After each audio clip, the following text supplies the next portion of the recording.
दोस्तों, superhit TV serial Anupama का आने वाला ट्रैक दर्शकों के दिलों की धड़कनें बढ़ाने वाला है। हर बार की तरह इस बार भी कहानी में ऐसा मोड़ आने वाला है जिसे देखकर हर किसी के रोंगटे खड़े हो जाएंगे। जहां एक तरफ अनुपमा एक मां के रूप में अपनी बेटी राही को बचाने की लड़ाई लड़ रही है, वहीं दूसरी तरफ बुराई का प्रतीक बन चुका प्रकाश भाऊ अपनी जीत का जश्न मना रहा है। लेकिन अब इस कहानी में आने वाला है सबसे बड़ा ट्विस्ट, क्योंकि अनुपमा अब लेने वाली है देवी दुर्गा का रूप और करने वाली है बुराई का अंत। कहानी की शुरुआत होती है उस पल से जब अनुपमा अपनी बेटी राही के साथ एक खतरनाक गड्ढे में गिर जाती है। दोनों के चारों ओर अंधेरा है, लेकिन अनुपमा का साहस अभी भी कायम है। वह राही को हिम्मत देती है और कहती है, मां हूं मैं, तुझे कुछ नहीं होने दूंगी। अनुपमा एक रस्सी निकालती है और अपने शरीर से बांधकर राही को उससे जोड़ देती है। मां बेटी दोनों मिलकर ऊपर चढ़ने की कोशिश करती हैं, लेकिन तभी रस्सी जोर से खींचने लगती है। दो लोगों का भार वहन नहीं कर पाती और टूटने के कगार पर आ जाती है। उस पल अनुपमा समझ जाती है कि अगर कुछ नहीं किया तो दोनों गिर जाएंगी। अपनी मां होने की शक्ति दिखाते हुए अनुपमा खुद को पीछे करती है और राही को ऊपर की ओर धकेल देती है। वह अपनी बेटी को कहती है, राही, ऊपर जा, तुझे जीना है। अनुपमा खुद गड्ढे में नीचे गिर जाती है, लेकिन तभी एक रहस्यमय शख्स वहां पहुंचता है और उसे बाहर निकाल लेता है। यह दृश्य दर्शकों को झकझोर देने वाला होगा, क्योंकि यहां अनुपमा ने एक बार फिर साबित किया कि मां की ममता किसी भी शक्ति से बड़ी होती है। अनुपमा जैसे तैसे वहां से निकलकर गांव पहुंचती है, जहां रावण दहन की तैयारियां जोरों पर हैं। पूरा गांव एकत्र है और प्रकाश भाऊ अपनी जीत का जश्न मना रहा है। वह सबके सामने कहता है, मुझे हराने वाला कोई पैदा नहीं हुआ।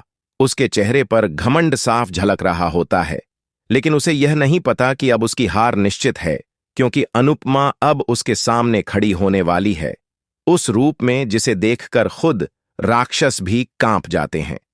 अनुपमा धीरे धीरे मंच की ओर बढ़ती है। उसके चेहरे पर तेज है, आंखों में आग है।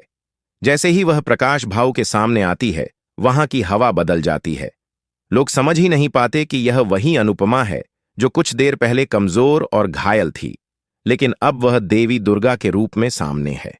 वह कहती है, जिसने औरत की इज्जत पर हाथ डाला, उसने अपनी मौत को खुद बुलाया है। यह संवाद सुनते ही पूरा माहौल सन्नाटे में डूब जाता है। प्रकाश भाऊ हंसने लगता है, लेकिन यह हंसी ज्यादा देर नहीं टिकती। अनुपमा वहां रखे त्रिशूल को उठाती है। उसकी आंखों में गुस्सा नहीं, न्याय की आग है। वह प्रकाश भाऊ की ओर बढ़ती है और कहती है, अब अंत होगा तेरे पापों का। एक झटके में वह त्रिशूल उठाकर प्रकाश भाऊ पर वार करती है और उसका अंत कर देती है। यह दृश्य दर्शकों के लिए सबसे शक्तिशाली पल होगा, जब एक औरत अन्याय के खिलाफ उठ खड़ी होती है और बुराई को जड़ से मिटा देती है। जैसे ही प्रकाश भाऊ गिरता है, उसका बेटा सोनू वहां से भागने की कोशिश करता है, लेकिन अनुपमा उसे भी छोड़ती नहीं। वह उसे पकड़कर कहती है, अगर तूने अपनी गलती नहीं मानी तो तेरे अंदर का राक्षस भी खत्म हो जाएगा। सोनू अपनी मां जैसे अनुपमा के आगे झुक जाता है और अपने अपराधों को स्वीकार करता है। यह दृश्य पूरे गांव के लिए एक आईना बन जाता है।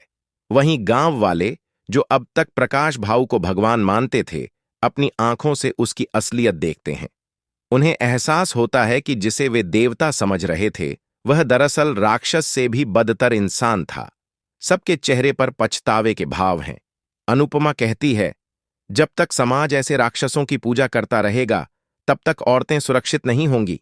हमें अपनी बेटियों की रक्षा खुद करनी होगी, किसी झूठे भगवान पर भरोसा नहीं।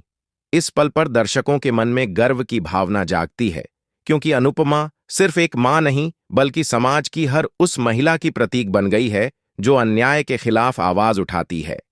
गांव की औरतें आगे बढ़कर अनुपमा को गले लगा लेती हैं। वे कहती हैं कि आज असली विजयदशमी हुई है, जब बुराई का अंत हुआ और सच्चाई की जीत। आखिरी सीन में दिखाया जाएगा कि अनुपमा मंदिर जाती है और मां दुर्गा के चरणों में माथा टेकती है। वह कहती है, मां, आज आपने मुझे शक्ति दी। आज मैंने समझा कि हर औरत के अंदर एक दुर्गा होती है, बस उसे जगाने की जरूरत होती है। कैमरा धीरे धीरे अनुपमा के चेहरे पर झूम करता है और पीछे देवी मां की प्रतिमा दिखाई देती है। इस दृश्य के साथ एपिसोड का अंत होता है। दोस्तों, ये ट्रैक वाकई बहुत ही पावरफुल और इमोशनल है।